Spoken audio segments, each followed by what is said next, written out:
Mesdames, Mesdemoiselles, Messieurs, bonjour. Au sommaire de la présente édition, les cérémonies religieuses hier soir et ce midi à Rome, puis la situation au Liban. Près de Paris, l'enlèvement mystérieux de Madame Kluger à Marne-la-Coquette, et là, les policiers paraissent un peu surpris par certains détails. Notre invité est un éminent confrère, Henri Amourou. Une information d'abord, la météo, je vais vous la donner très brièvement. Le temps frais et ensoleillé va prédominer, quelques exceptions sur les Alpes, le sud-est et la Corse, où les passages nuageux seront plus nombreux, ainsi que sur le nord et les Ardennes, où quelques ondées pourront se produire. Les températures maximales resteront fraîches. Henri Amourou, vous êtes notre invité, je vais donc donner votre portrait. Henri Amourou, 60 ans, journaliste depuis 1938-39, juste avant la guerre, il avait 18-19 ans. Vous avez fait votre carrière en province, notamment au journal Sud-Ouest de Bordeaux. Vous étiez dans le petit groupe qu'il a créé à la Libération et en février 68, vous en êtes devenu le directeur général. Au moment de l'élection présidentielle de 74 et jusqu'en mai 75, vous avez été le directeur de France Soir. Vous êtes actuellement le directeur du journal Rhône-Alpes de Lyon et vous partagez votre temps entre la région lyonnaise et Paris. Vous êtes également écrivain. En 1958, vous avez traité de la vie des Français sous l'occupation et vous avez eu l'idée de reprendre cette période en 8 livres. Ont déjà été édités Le peuple du désastre, 40 millions de pétainistes, Les beaux jours des collabos, Le peuple réveillé. Cela en fait 4 actuellement. Henri Amourou, vous finissez le 5e, Les passions et les haines. Enfin, vous avez été élu il y a 2 ans à l'Institut, Académie des sciences morales et politiques, et Raymond Barre, en vous remettant votre épée, a fait de vous un éloge qui ressemble fort au portrait du parfait journaliste tel qu'il le concevait. Est-ce que ce portrait vous va ? Oui, ça fait un peu rubrique nécrologique. En vérité, j'ai fait bien d'autres choses. J'ai été correspondant de guerre à 5 reprises. J'ai fait plus de 45 émissions de radio, puis 42 émissions de télévision l'année dernière. Et puis j'ai écrit des livres de journalistes. Et lorsque vous concluez en disant que Raymond Barre a fait de moi le portrait du journaliste qui lui convenait, je ne sais pas si c'est tout à fait vrai. Je suis un journaliste qui n'appartient à aucun parti, qui s'est toujours efforcé d'être indépendant, qui n'aime pas la démagogie, c'est peut-être ce qui plaît à Raymond Barre, qui n'aime pas la démagogie, et qui essaie toujours d'éclairer le présent par l'histoire. Car l'histoire explique très souvent la vie d'aujourd'hui et ce qui se passe en 1981. Nous viendrons aux questions d'actualité dans un instant. En ce dimanche, la fête de Pâques est célébrée dans d'innombrables régions du monde. À Pékin, par exemple, il y avait des milliers de chrétiens chinois aux offices dans les 2 églises catholiques et dans les 2 temples protestants. À Rome, le pape a célébré la messe traditionnelle à la basilique Saint-Pierre du Vatican et il a adressé, vous l'entendez, aux assistants sa bénédiction Urbi et Orbi, c'est-à-dire à la ville et au monde. Nous reviendrons dans notre journal de 20 heures plus longuement sur cet office pascal. Hier soir, toutes les cloches de Rome ont sonné au moment où Jean-Paul II entonnait le Gloria de la messe de la veillée pascale pour annoncer la résurrection du Christ. Il y avait là 15 000 fidèles et pèlerins du monde entier, reprenant après le pape l'hymne qui glorifie le Créateur, en même temps que l'annonce paix sur terre aux hommes de bonne volonté. Et comme dans les églises du monde entier, le souverain pontife avait ouvert la veillée par la bénédiction du feu et de l'eau en allumant le cierge pascal, symbole du Christ ressuscité, pour disperser les ténèbres du monde. Et le pape, au cours de la messe, a baptisé une vingtaine de catéchumènes. On comptait au nombre de ces nouveaux chrétiens 6 Africains, 9 Coréens et 3 Japonais. Henri Amourou, M. Pelt de Metz, que j'interviewais hier, me disait à propos des célébrations dans les églises que si les églises étaient pleines, c'est que les gens avaient peur. Êtes-vous de cet avis? Non, pas du tout. Est-ce il y avait autant de raisons d'avoir peur au moment de la guerre de Corée, au moment du blocus de Berlin? Non, je ne pense pas ça du tout. Je pense que dans chaque génération, il y a 3 ou 4 mutations morales, intellectuelles, psychologiques. Et je pense que quand on est allé au bout des choses, on revient en arrière. Et je pense qu'aujourd'hui, nous sommes allés au bout d'un certain nombre de choses. Nous sommes le nez au mur dans un certain nombre de domaines. Et l'on voit ressurgir des idées qui étaient à la mode peut-être il y a 40 ans, de travail, de famille, de patrie, par exemple. Simplement parce que c'est l'évolution naturelle. Parce qu'on ne peut pas aller au bout des choses et d'abord il n'y a pas de bout aux choses. Il y a toujours un mur auquel on se heurte. Alors peut-être que les problèmes de 1981, de cette crise, fait qu'on revient vers des valeurs spirituelles, mais on revient vers les valeurs spirituelles uniquement lorsqu'on a vu que les valeurs non spirituelles n'apportaient pas grand-chose. Liban, la situation change vraiment d'heure en heure. Hier soir, nos plusieurs États de violents accrochages en divers points chauds de Beyrouth. Il semble s'être poursuivi toute la nuit, mais ce matin, les dépêches signalent un certain retour au calme. Qui a tiré? Qui a cessé de tirer? Où en est-on? J'appelle à Beyrouth l'un de nos envoyés spéciaux, Jean-Marc Ilouz. Beyrouth a probablement connu cette nuit les bombardements les plus violents de ce bien précaire cessez-le-feu instauré ici voilà 9 jours. Selon les forces libanaises, qui regroupent les chrétiens opposés à la présence syrienne, les tirs à l'arme lourde ont été déclenchés par les artilleurs syriens et palestiniens de la force arabe de dissuasion. Pendant plusieurs heures, les obus se sont abattus le long de la ligne de démarcation, sorte de no man's land désert au centre de la ville et dans le sud-est chrétien. Il n'y a eu heureusement que 2 blessés. Et ce matin, seul un bref duel d'artillerie a troublé quelques instants le calme relatif de la capitale libanaise. Une capitale sans cesse à l'écoute des innombrables rumeurs des négociations, celle surtout que le président Sarkis tente à grand-peine de favoriser entre forces libanaises et syriens. À plusieurs reprises côté Est, on s'est déclaré prêt à discuter, mais pour l'instant, le gouvernement syrien, première force militaire au Liban, n'a toujours pas répondu. Et hier, Damas a de nouveau dénoncé, je cite, les tentatives de la France pour internationaliser le conflit. La Syrie exige toujours une solution strictement libanaise et arabe. Et pour les chrétiens de Beyrouth-Est, un dimanche de Pâques coincé entre une négociation qui ne vient pas et un cessez-le-feu plus chargé de menaces que d'espoir. En Pologne, le vice-premier ministre chargé des affaires syndicales, M. Rakowski, a déclaré « Tout homme politique en Pologne devrait rendre hommage à la sagesse de la classe ouvrière. Elle a en vue non seulement son propre intérêt, mais celui de la nation tout entière. » Et selon M. Rakowski, la population polonaise, conduite au bord du gouffre, a pu regarder ce qui l'attendait, et c'est pourquoi maintenant de plus en plus de gens sont en faveur du calme. Les relations américano-soviétiques ont l'air de se réchauffer un peu. Le ton plus conciliant à Washington change des dures mises en garde américaines adressées au Kremlin depuis la prise de fonction du président Reagan. Ainsi, le ministre américain du Commerce a estimé hier soir que le président pourrait lever l'embargo sur les céréales à destination de l'URSS si Washington était convaincu que l'Union soviétique n'interviendra pas en Pologne. Cela rejoint un petit peu ce que vous disiez tout à l'heure. Espoir. Oui, espoir, et notamment à propos de la Pologne. Je suis de ceux qui n'ont jamais cru à une intervention soviétique officielle, fortement armée en Pologne, et je suis de ceux qui pensent qu'en Pologne, les choses doivent se dérouler assez lentement, et avec des pas en avant et fatalement des pas en arrière.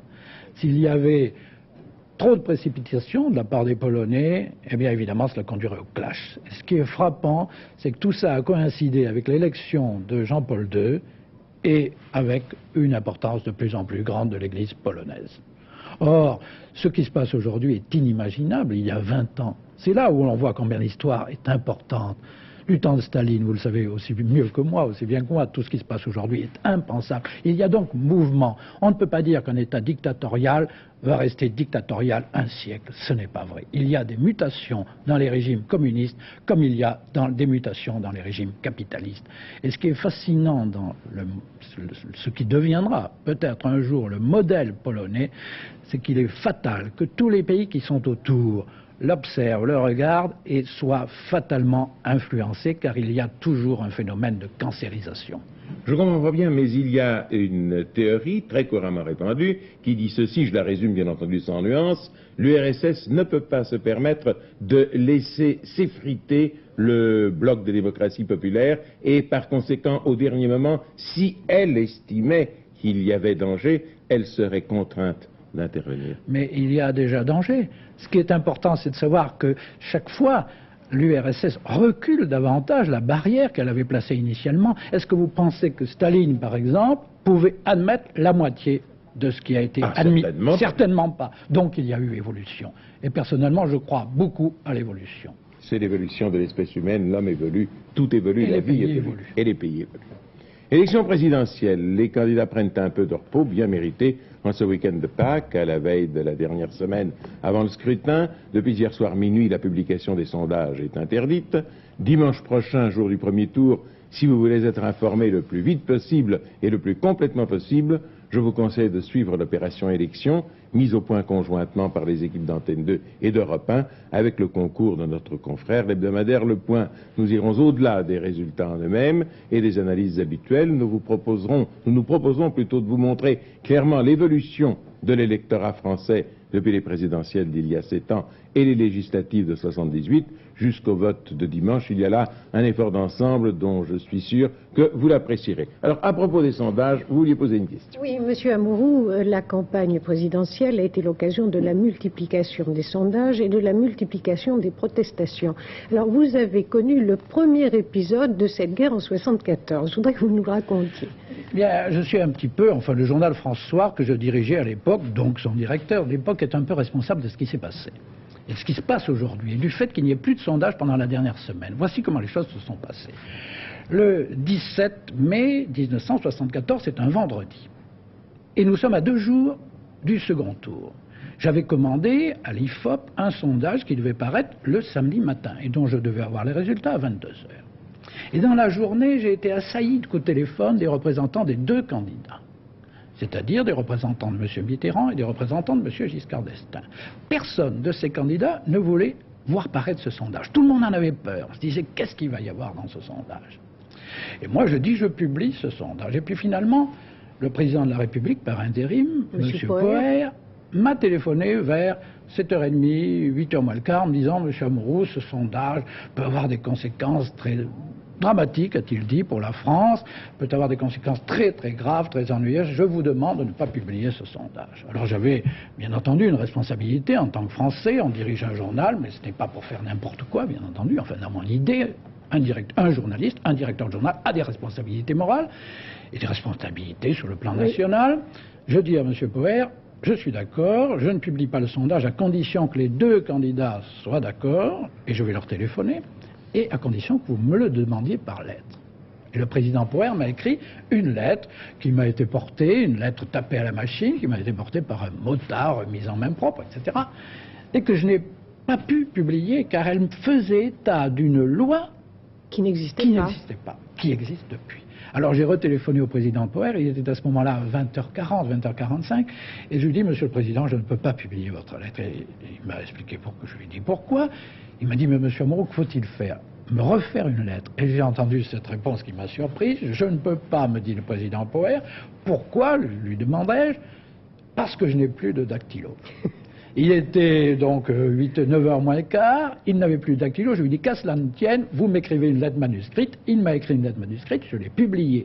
Et le lendemain, nous avons reçu à France Soir des centaines de lettres de protestation, et nous avons eu des coups de téléphone étonnants, dont ce coup de téléphone d'un lecteur qui nous a dit « Monsieur, comment voulez-vous que je vote?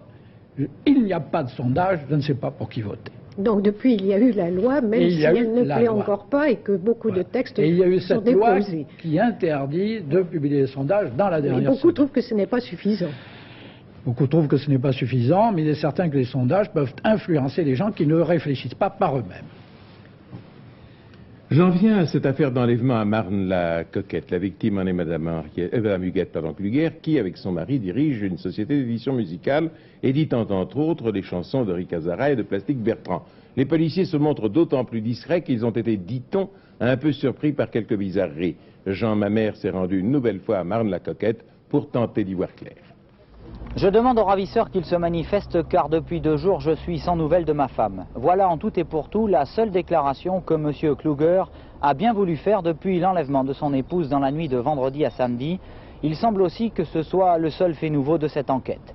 Depuis vendredi soir, en effet, aucune piste sérieuse n'a pu être suivie par les enquêteurs. La jeune chanteuse d'origine antillaise, interrogée depuis samedi et encore ce matin dans les locaux de la brigade criminelle, vient d'être relâchée, ainsi que les 2 musiciens guadeloupéens qui l'accompagnaient. Le nom de Kluger et celui de l'édition musicale ne font qu'un ou presque. Jean et Huguette, qui vient d'être enlevés, éditent en effet la plupart des vedettes célèbres de la chanson française. Et ne dit-on pas que la belle maison de Marne-la-Coquette aurait été payée avec les seuls droits d'auteur du Kazatchok chanté par Rick Hazara. Quant à Roland Kluger, le frère, installé en Suisse, il édite lui aussi des gens de renom comme Lio ou Plastic Bertrand.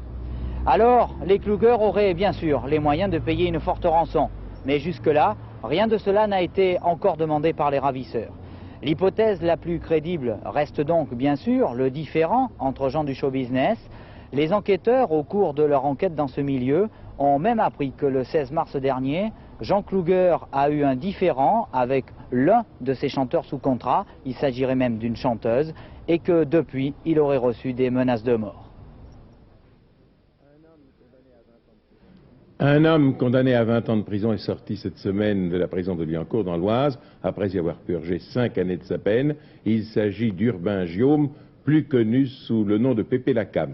C'était l'une des grosses têtes de la French Connection, un marchand de drogue. Il a été libéré parce qu'il est atteint d'une maladie particulièrement grave. C'est donc ce qu'on appelle une grâce médicale. Je reviens à vous, Henri Amouroux, mais cette fois-ci, c'est à l'auteur que Daniel Brême voudrait poser quelques questions. Oui, vous avez déjà publié 4 des 8 livres que vous projetiez. Ils se vendent fort bien, vous recevez énormément de lettres.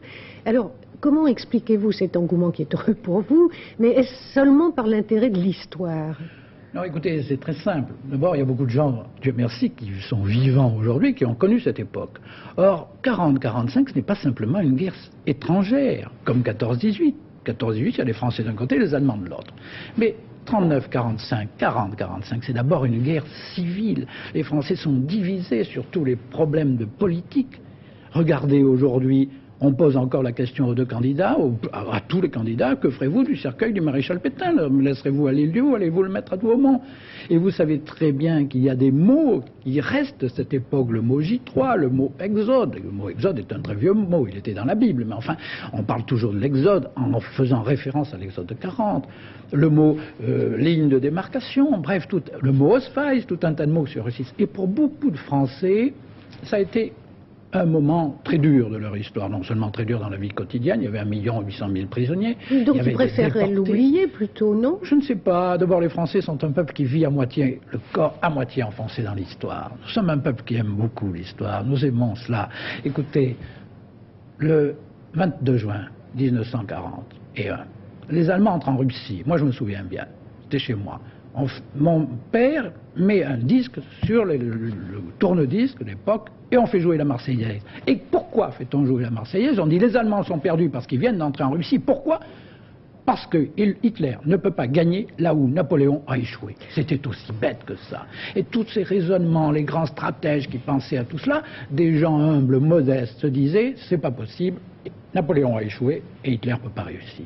Voilà. Alors ça reste une époque tout à fait présente dans la vie des Français, puis parce qu'ils savent bien aussi que le sort de la France a changé ce jour-là, que la carte du monde s'est transformée à partir de mai 1940, que tout ça les marque profondément. C'est très juste ce que vous dites, Henri Amouroux. Le français non seulement aime l'histoire, ce qui est connu de tous, mais les livres consacrés à cette époque de l'occupation sont des livres qui touchent encore et très profondément tous ceux qui l'ont vécu. Et je vous en parle par témoignage personnel, et disons les enfants de ceux qui l'ont vécu. Nous en venons à une autre enquête. C'est une histoire dont l'origine remonte au Paris artistique d'avant la guerre. Il y est question d'un mystérieux coffre-fort et de tableaux provenant de la collection d'un des plus célèbres marchands de tableaux de son temps, Ambroise Vollard.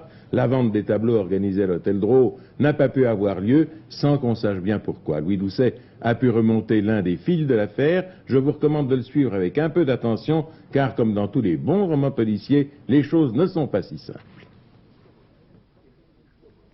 Shlomovitch, Eric Shlomovitch, yougoslave, environ 35 ans, c'est le personnage central de l'histoire. Nous sommes en 1940, il loue un coffre dans une banque, place de la Bourse à Paris, et puis il disparaît. Mais comme il n'en avait jamais payé les locations, on ouvre après la guerre en 1946 et son contenu est transféré à Nantes où la Société Générale met en sécurité tout ce qu'elle a pu trouver de la sorte dans les coffres impayés en attendant que le propriétaire se manifeste un jour. Et puis, 35 ans plus tard, c'est une procédure régulière, elle prend la décision de mettre en vente publique son contenu et d'en confier le produit à la Caisse des dépôts et consignations au profit d'éventuels héritiers. Mais là, tout de même, ça sort de l'ordinaire, car il y a près de 200 œuvres, dont un formidable Derain, vous l'avez vu, des Picasso, Cézanne, Matisse, Renoir, Rouault, etc. Bref, un trésor. C'est absolument fabuleux, et des choses qui avaient disparu depuis 40 ans, avec des œuvres de grands maîtres et de premier plan. Donc cela vous a conduit à une expertise, à un catalogue, Tout à fait. à engager des frais considérables, Des frais très importants, oui. et puis d'un seul coup, un jugement en référé. Crac, pour vous c'est fini, vous en êtes de votre poche dans Ah, c'est l'opération. pas fini. D'abord, nous avons tout de même le plaisir de faire ces recherches, d'organiser la promotion de la vente. Ça vous coûte très cher. Ça nous coûte très cher, oui. Bah, ça leur coûte très cher parce que la vente est suspendue en raison de deux oppositions. L'une des héritiers Vollard, parce que tout cela semble bien provenir des collections d'un des plus grands marchands de tableaux de l'avant-guerre, Ambroise Vollard, mais nous y reviendrons. La seconde, ambassade yougoslave, qui agite en fonction d'une convention passée entre nos deux pays en 1929. L'État yougoslave n'a aucune prétention, cher monsieur, absolument aucune. Son seul vœu, son seul but, et la raison de son intervention dans cette procédure, est de protéger les intérêts de ses ressortissants, ou plus exactement des successibles de monsieur Shlomovitch. La Yougoslavie affirme en effet avoir retrouvé 5 héritiers Shlomovitch, dont un en Israël qui porte le nom de Goldfinger. Bon, cela dit, un héritage qui se dispute, c'est monnaie courante, mais où cela se complique, en revanche, c'est à propos de la véritable propriété de ce trésor.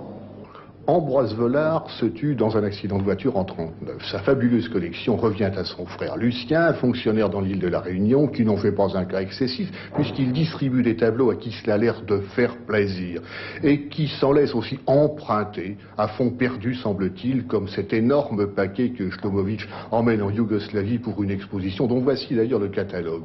Or, la guerre bloque les tableaux là-bas, où ils sont encore d'ailleurs au musée de Belgrade, mais Shlomovitch est revenu à Paris. Il enferme ce qui lui reste dans un coffre, revient chez lui où les Allemands l'arrêtent et l'exécutent en 1943. La querelle porte aujourd'hui sur ce point. Shlomovitch a-t-il ou non soustrait ses œuvres à qui que ce soit? Mais en vérité, on continue à se demander qui était ce personnage. Lui se prétendait directeur de la bibliothèque des étudiants de Belgrade, mais sa personnalité demeure, surtout ses moyens, demeurent toujours aussi flous, même pour ceux qui l'ont approché, comme ce seul témoin que nous avons pu trouver, et qui, avant-guerre, imprimait des catalogues justement pour les marchands de tableaux. Il était très douteux, mais assez sympathique de tête. Oui, il avait quand même des moyens, il avait de l'argent. Non, moyens, je ne crois pas qu'il avait beaucoup de moyens. À la manière des additions qu'on a payées tous, je ne croyais pas qu'il y avait des trop gros moyens. Dans les cafés, c'est vous qui payiez pour lui? Souvent. Plus souvent qu'il lui. En tout cas, il ne manquait pas de charme, s'il faut en croire ces photos qu'il montre en compagnie des plus grands peintres de l'époque qu'il avait connus d'ailleurs grâce à Vollard. Et c'est alors justement que nous arrivons aux héritiers Vollard. Lucien est mort en 52, sans enfant, sa légataire universelle est une amie, Madame Jonas, que son âge, 79 ans aujourd'hui, confine, comprenons-la, dans une certaine réserve. Disons que les héritiers de Ambroise Vollard et que Madame Jonas, sachant ce qui se trouvait à Belgrade, n'avait pas l'intention de faire un procès au gouvernement yougoslave pour rentrer en possession de ses œuvres. C'était à Belgrade, c'était dans une salle Ambroise Vollard, passons. Mais voir venir, revendiquer, vendre sous le nom de Shlomovitch des œuvres qui incontestablement provenaient directement de la succession Ambroise Vollard, cette idée lui était intolérable. En bref, y a-t-il eu fraude, imposture? Eh bien, c'est ce que l'avocat des héritiers Vollard va s'efforcer de démontrer à l'encontre, bien entendu, de la partie yougoslave. Mais en attendant la solution de ce feuilleton policier, les tableaux, eux, ont repris le chemin d'un coffre et il ne semble pas qu'on soit prêt de les revoir. Affaire, comme on dit, à suivre. Tout cela porte sur 10 millions de francs actuels, c'est-à-dire 1 milliard de francs anciens. Une partie de cette affaire se passe entre 40 et 45. Avez-vous un avis là-dessus? Non, pas du tout. Ça montre simplement que 40 ans après, l'histoire continue, et il est possible qu'il y ait d'autres histoires comme celle-là que nous apprendrons peut-être encore dans 10 ans ou dans 20 ans ou dans 30 ans. Et en ce qui concerne par exemple les documents de cette époque, les documents, les écrits, les textes, il y en a beaucoup qui restent encore enfouis dans des coffres forts, certainement.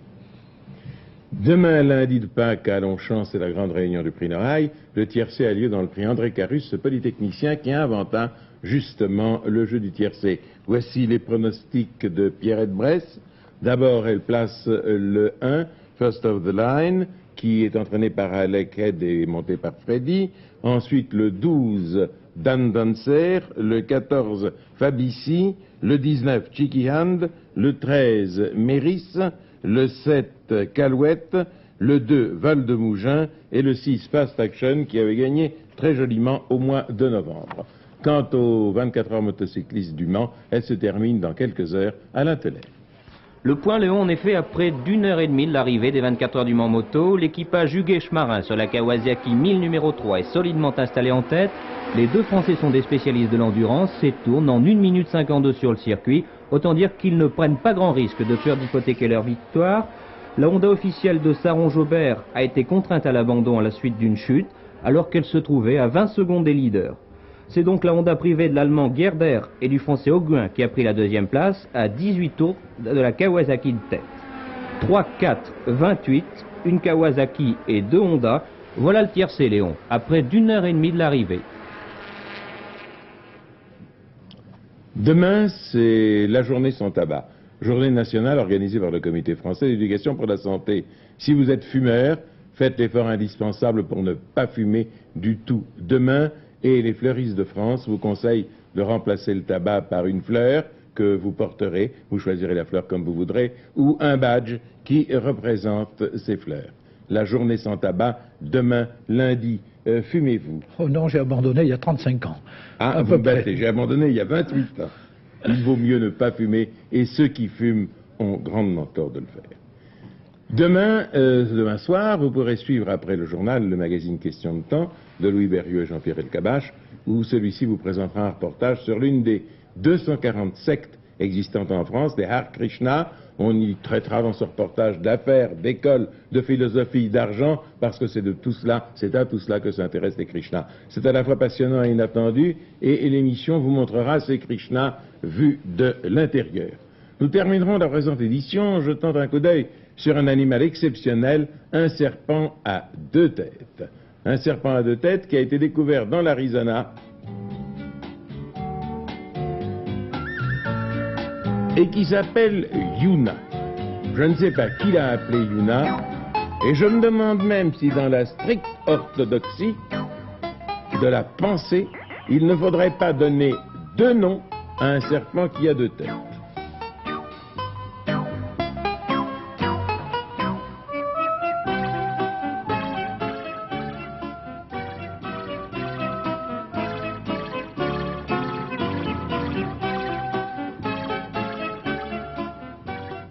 Qu'allez-vous faire aujourd'hui, dimanche de Pâques?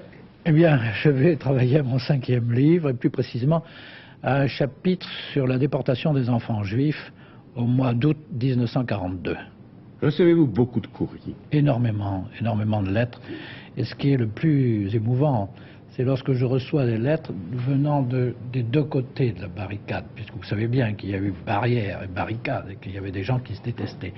Et je reçois des lettres des uns et des autres qui me font confiance, c'est ce qu'il y a de plus touchant 40 ans après, et qui me donnent leurs souvenirs, leurs mémoires, des choses très touchantes, par exemple des cartes qu'avaient pu envoyer ou des mots, des billets lancés par des déportés qui partaient vers l'Allemagne, ou bien leur journal, quand des gens qui étaient miliciens ou qui étaient à la LVF, etc. Bref, tous les gens qui ont eu et qui ont joué un rôle, beaucoup d'entre eux m'ont confié leurs souvenirs.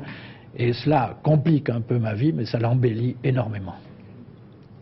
Après tant d'années de journalisme et de travaux d'historien, pouvez-vous me dire en 1 seconde si vous êtes plutôt optimiste ou plutôt pessimiste devant la vie?